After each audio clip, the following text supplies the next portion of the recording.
ეს არის ივანიშვილის კიდევ ერთი მცდელობა საქართველოში დიქტატურის საბოლოოდ გაფორმების. რისთვისაც ის ცდილობს, რომ ველიდან მთლიანად გააქროს პოლიტიკური სპექტრი და სრულად მოკლას ამ ქვეყანაში პოლიტიკური პროცესი. ჩვენ ვხედავთ პროკურატურის აბსურდს, აი ამ ზღაპარს ჩვეულებრივს, ყველა სიტყვა, რომელიც მოვისმინეთ ბრალდების, არის უსაფუძვლო სიცრუე და თითიდან გამოწვეული ცრული ტყუილი. ეს არის მიზანმიმართული პოლიტიკური დევნა ჩვენი პარტიის ლიდერების წინააღმდეგ.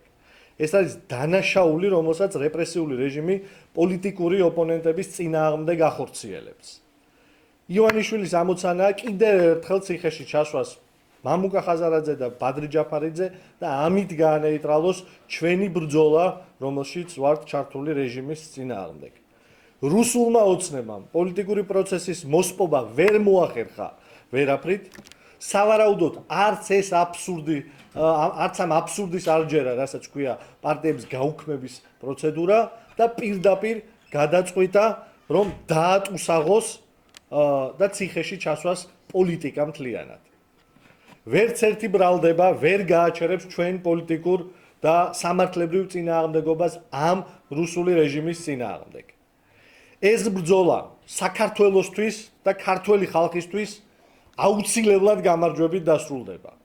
ძლიერი საქართველო ლელო იბრძოდა და გააგრძელებს ბრძოლას ყველა კონსტიტუციური, სამართლებრივი და პოლიტიკური გზით იმისთვის, რომ რუსული 200 წლიანი ბატონობა ერთხელ და სამუდამოდ ყველა თავის კუდის მოქნევითაც დასრულდეს ამ ქვეყანაში.